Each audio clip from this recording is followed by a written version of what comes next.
ಹರೇ ಶ್ರೀನಿವಾಸ. ಸ್ನೇಹಿತರೆ, ಪುಷ್ಯ ಮಾಸದಲ್ಲಿ ಒಂದು ತಿಂಗಳು ಹಾಕ್ತಕ್ಕಂತಹ ಒಂದು ರಂಗೋಲಿಯನ್ನು ನಿಮಗೆ ತೋರಿಸ್ಕೊಡ್ತಾ ಇದ್ದೀನಿ.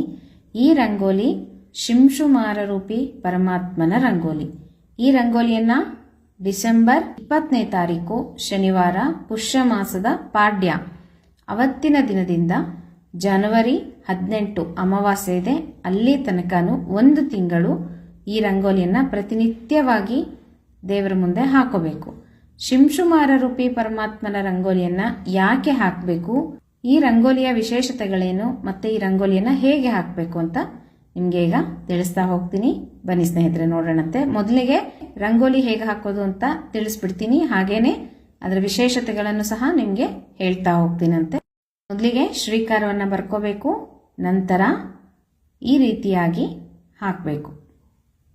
8 ಬರಿತೀವಲ್ವಾ, ಅದನ್ನ ಮಲಗಿಸಿ ಈ ರೀತಿಯಾಗಿ 8 ಆಕಾರದಲ್ಲಿ ಒಂದಕ್ಕೆ ಒಂದು ಜಾಯಿಂಟ್ ಆಗಿ ನೋಡ್ರಿ ಹೀಗೆ ಬರ್ಕೋಬೇಕು. ಮಧ್ಯದಲ್ಲಿ ಒಂದೊಂದು ಚುಕ್ಕೆಯನ್ನ ಇಡಬೇಕು. ಹಾಗೆ ಒಂದು ಗೆರೆಯನ್ನ ಹೀಗೆ ಮಧ್ಯಕ್ಕೆ ಹಾಕೋಬೇಕು.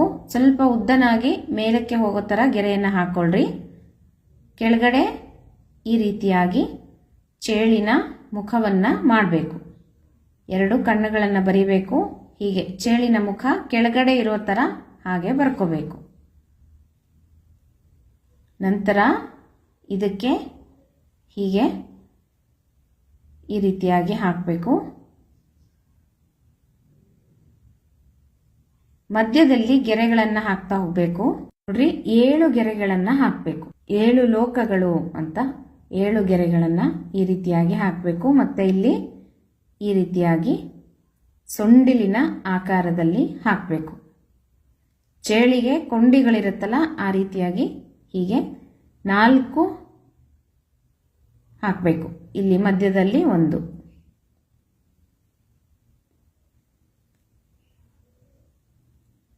ಇದಿಷ್ಟು ರಂಗೋಲಿಯನ್ನು ಹಾಕೊಂಡ್ಮೇಲೆ ಹೀಗೆ ಇಲ್ಲಿಂದ ಒಂದು ಬಾಲದ ರೀತಿಯಲ್ಲಿ ಹೀಗೆ ಸುತ್ತಬೇಕು. ತಂದು ಈ ಕಡೆನೆ ಹಾಕಬೇಕು.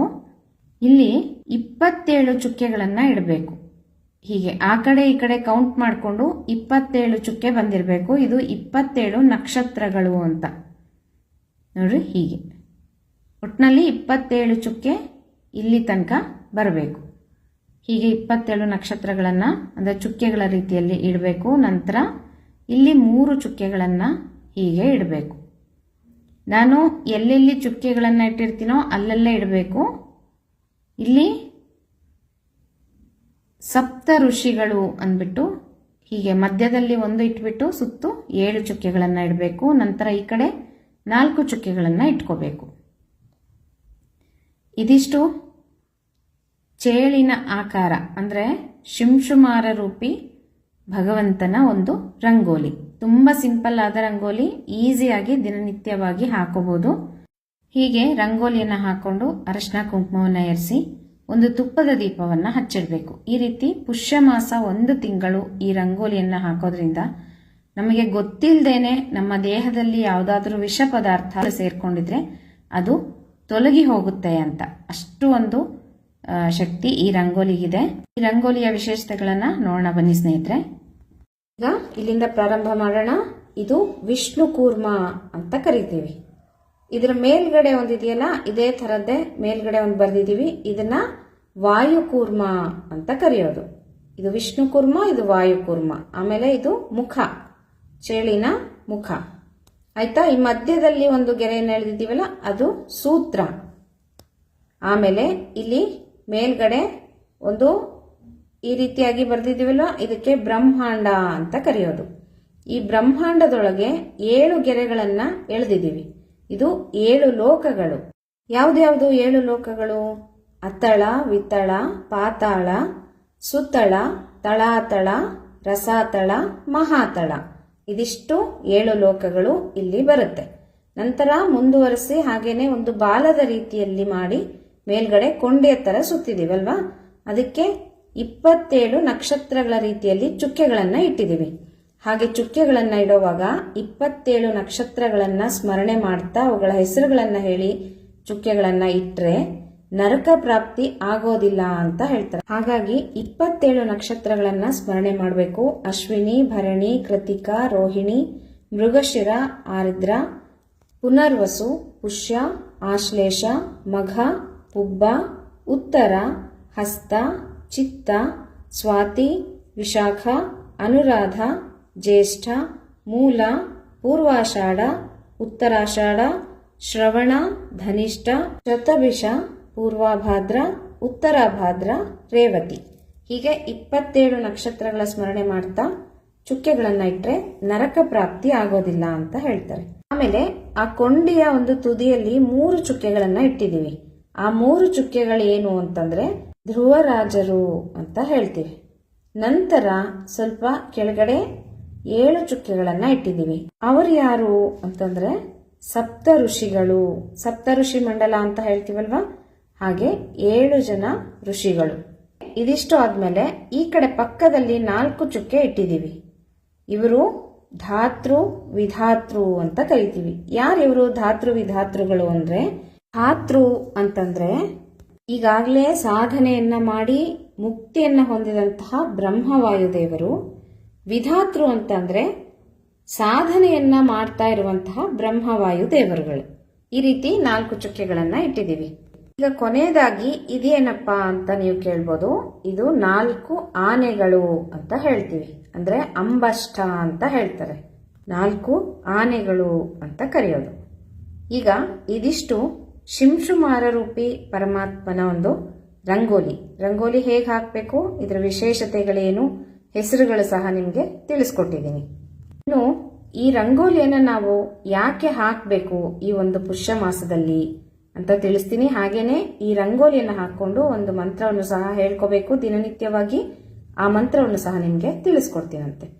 ಈ ಒಂದು ಶಿಂಶುಮಾರ ರೂಪಿ ಪರಮಾತ್ಮ, ಶಿಂಶುಮಾರ ಅಂತಂದ್ರೆ ಏನು ಅಂತ ತುಂಬಾ ಜನಕ್ಕೆ ಗೊತ್ತಿರೋದಿಲ್ಲ.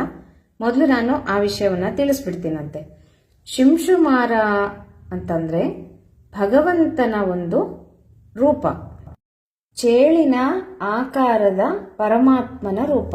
ಭಗವಂತ ಮಹಾವಿಷ್ಣುವಿನ ರೂಪನೇ ಶಿಂಶುಮಾರ ಪರಮಾತ್ಮ ಅಂತ ಹೇಳ್ಬೋದು. ಚೇಳಿನ ಆಕಾರದಲ್ಲಿ ಭಗವಂತ ತಲೆ ಕೆಳಗಾಗಿ ಇರ್ತಾನೆ.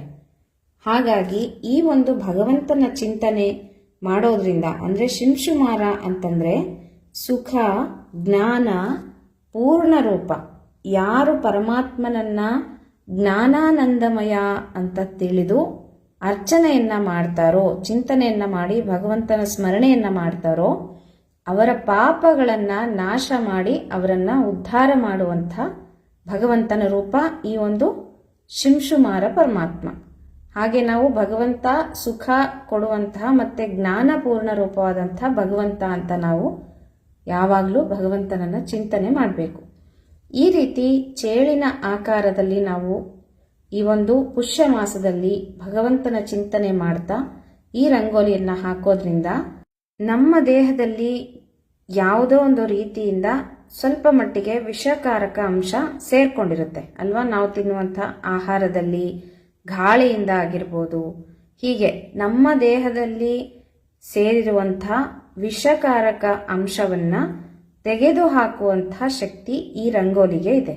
ಹಾಗಾಗಿ ನಮ್ಮ ದೇಹದಲ್ಲಿ ವಿಷ ಇದೆ, ಅದು ಹೊರಗಡೆ ಹೋಗಬೇಕು ಅಂದ್ರೆ ಈ ಒಂದು ರಂಗೋಲಿಯನ್ನ ಪುಷ್ಯ ಮಾಸದಲ್ಲಿ ಪ್ರತಿನಿತ್ಯವಾಗಿ ಹಾಕಬೇಕು. ದೇಹದಲ್ಲಿ ವಿಷ ಸೇರ್ಕೊಂಡ್ರೆ ಪಾಯ್ಸನ್ ಏನಾಗುತ್ತೆ, ದೇಹವನ್ನ ನಾಶ ಮಾಡುತ್ತೆ. ಹಾಗಾಗಿ ನಮ್ಮ ದೇಹದ ರಕ್ಷಣೆಯನ್ನ ಮಾಡ್ತಕ್ಕಂತಹ ಭಗವಂತ, ಚೇಳಿನ ರೂಪದಲ್ಲಿ ಇರ್ತಕ್ಕಂತಹ ಶಿಂಶುಮಾರ ರೂಪಿ ಪರಮಾತ್ಮ ನಮ್ಮನ್ನ ಆ ವಿಷವನ್ನ ತೆಗೆದು ನಮ್ಮನ್ನ ರಕ್ಷಣೆ ಮಾಡ್ತಾನೆ. ಹಾಗಾಗಿ ಈ ಒಂದು ರಂಗೋಲಿಯನ್ನ ಪುಷ್ಯ ಮಾಸದಲ್ಲಿ ಎಲ್ಲರೂ ತಪ್ಪದೆ ಹಾಕೋಬೇಕು. ಇನ್ನು ಒಂದು ಶಿಂಶುಮಾರ ರೂಪಿ ಪರಮಾತ್ಮನ ವಿಗ್ರಹಗಳು ಈ ರೀತಿಯಾಗಿ ಇರುತ್ತೆ. ಈ ರೀತಿಯಾಗಿ ಪ್ರತಿಮೆಗಳು ಸಿಗುತ್ತೆ. ಈ ಪ್ರತಿಮೆಗಳನ್ನ ಭಗವಂತನ ಪ್ರತಿಮೆಗಳ ಜೊತೆಗೆ ಇಟ್ಟು ಪೂಜೆಯನ್ನ ಮಾಡ್ತಾರೆ. ಈ ಭಗವಂತನ ರೂಪನೇ ಆದ ಕಾರಣ ಈ ರೀತಿಯಾಗಿ ಕೆಲವ್ರ ಮನೆಗಳಲ್ಲಿ ಈ ರೀತಿಯ ಮೂರ್ತಿಗಳು ಇರುತ್ತೆ, ಪೂಜೆಯನ್ನ ಮಾಡ್ತಾ ಇರ್ತಾರೆ. ಹೀಗೆ ಬೆಳ್ಳಿಯದ್ದು ಸಹ ಸಿಗುತ್ತೆ, ಇದರಲ್ಲಿ ಈ ರೀತಿ ಇರುತ್ತೆ. ಇದು ಶಿಂಶುಮಾರ ರೂಪಿ ಪರಮಾತ್ಮ. ಈ ಒಂದು ತಿಂಗಳು ಪುಷ್ಯ ಮಾಸದಲ್ಲಿ ಶಿಂಶುಮಾರ ರೂಪಿ ಪರಮಾತ್ಮನ ರಂಗೋಲಿಯನ್ನ ಹಾಕೊಂಡು ಪೂಜೆಯನ್ನ ಮಾಡಿ ಕೊನೆಗೆ ಲಾಸ್ಟ್ ಡೇ ಅಥವಾ ಪುಷ್ಯ ಮಾಸದಲ್ಲಿ ಯಾವತ್ತಾದರೂ ಒಂದು ದಿನ ಈ ರೀತಿ ಶಿಂಶುಮಾರ ರೂಪಿ ಪರಮಾತ್ಮನ ಒಂದು ಮೂರ್ತಿಯನ್ನು ದಾನವಾಗಿ ಸಹ ಕೊಡ್ತಾರೆ. ಈ ಪದ್ಧತಿನೂ ಉಂಟು, ಸಾಧ್ಯವಾದವರು ದಾನವಾಗಿ ಕೊಡ್ಬೋದು. ಈ ಶಿಂಶುಮಾರ ರೂಪಿ ಪರಮಾತ್ಮನ ವಿಶೇಷತೆಗಳೇನು ಅಂತ ತಿಳ್ಕೊಳ್ಳೋಣ ಸ್ನೇಹಿತರೆ. ಭಾಗವತದ 5ನೇ ಸ್ಕಂದದಲ್ಲಿ ಶಿಂಶುಮಾರನ ವರ್ಣನೆಯನ್ನು ಮಾಡಲಾಗಿದೆ. ಶಿಂಶುಮಾರ ಅಂತಂದರೆ ಚೇಳಿನ ಆಕಾರದ ಪರಮಾತ್ಮನ ರೂಪ. ಮೈಯನ್ನ ಸುರುಳಿಯಾಗಿ ಸುತ್ತಿಕೊಂಡು ತಲೆ ಕೆಳಗಾಗಿ ನಿಂತು ಚೇಳಿನ ಆಕಾರದಲ್ಲಿ ಆಕಾಶದಲ್ಲಿ ಕಾಣುವಂತಹ ಜ್ಯೋತಿರ್ಮಂಡಲವೇ ಶಿಂಶುಮಾರ ಚಕ್ರ ಅಂತ ಕರೆಯಲಾಗುತ್ತೆ. ಇದರ ಬಾಲದ ತುದಿಯಲ್ಲಿ ಧ್ರುವ ಮಂಡಲವಿದೆ. ಹಾಗೇನೆ ಶಿಂಶುಮಾರ ಪರಮಾತ್ಮ ತನ್ನ ಬಾಲದ ತುದಿಯಲ್ಲಿ ಇಡೀ ವಿಶ್ವವನ್ನ ಧರಿಸಿದ್ದಾನೆ ಅಂತ ಹೇಳಲಾಗುತ್ತೆ. ಒಂದು ತುದಿ ಇದೆಯಲ್ಲ, ನಾವು 27 ನಕ್ಷತ್ರಗಳು ಬರೆದ್ವಲ್ಲ, ಆ ನಕ್ಷತ್ರಗಳು ಮತ್ತೆ ಗ್ರಹಗಳನ್ನ ಶಿಂಶುಮಾರ ಚಕ್ರ ಏನಿದೆ ಅದು ನಿಯಂತ್ರಣವನ್ನ ಮಾಡ್ತಾ ಇರುತ್ತೆ. ಒಟ್ನಲ್ಲಿ ಶಿಂಶುಮಾರ ಅಂತಂದ್ರೆ ಅರ್ಧ ದೇಹ ಪುರುಷಾಕಾರ, ಅರ್ಧ ದೇಹ ಚೇಳಿನ ಆಕೃತಿಯಲ್ಲಿ ಇರುತ್ತೆ. ಚೇಳಿನ ಆಕಾರದಲ್ಲಿರುವಂತಹ ಭಗವಂತ ಬಾಲ ಮೇಲೆ ಮಾಡಿದ್ದಾನೆ, ಮುಖವನ್ನ ಕೆಳಗೆ ಮಾಡಿದ್ದಾನೆ ಅಂತ ಹೇಳಲಾಗುತ್ತೆ. ಶಿಂಶುಮಾರ ಅಂತಂದ್ರೆ ಸಾಕ್ಷಾತ್ ಕಾಲಪುರುಷನಾದಂತಹ ಶ್ರೀಮನ್ ನಾರಾಯಣನೇ. ಹಾಗಾಗಿ ಭಗವಂತನ ಒಂದು ರೂಪ ಅಂತ ಹೇಳ್ತೇವೆ. ಶಿಂಶುಮಾರ ನಭೋಮಂಡಲದಲ್ಲಿ ಅತ್ಯಂತ ಎತ್ತರದ ಸ್ಥಾನದಲ್ಲಿ ಇದ್ದಾನೆ. ಅಂದರೆ ಎಲ್ಲಾ ಗ್ರಹಗಳಿಗೂ ಉನ್ನತವಾದಂತಹ ಸ್ಥಾನದಲ್ಲಿ ಶಿಂಶುಮಾರ ರೂಪಿ ಪರಮಾತ್ಮ ಇದ್ದಾನೆ. ಪ್ರತಿದಿನ ಸಪ್ತ ಋಷಿಗಳು ಶಿಂಶುಮಾರನ ಪ್ರದಕ್ಷಿಣೆಯನ್ನ ಮಾಡ್ತಾ ಇರ್ತಾರಂತೆ. ನಾವಲ್ಲಿ 7 ಚುಕ್ಕೆಗಳನ್ನ ಇಟ್ಟು ಬರ್ದಿದೀವಲ್ಲ ಆ ಬಾಲದ ಹತ್ರ, ಕೊಂಡೆ ಹತ್ರ, ಅಲ್ಲಿ ಸಪ್ತ ಋಷಿಗಳು ಇರ್ತಾರೆ. ಅವರು ಪ್ರತಿದಿನ ಪ್ರದಕ್ಷಿಣೆಯನ್ನ ಮಾಡ್ತಾ ಇರ್ತಾರಂತೆ ಶಿಂಶುಮಾರ ರೂಪಿ ಪರಮಾತ್ಮನಿಗೆ.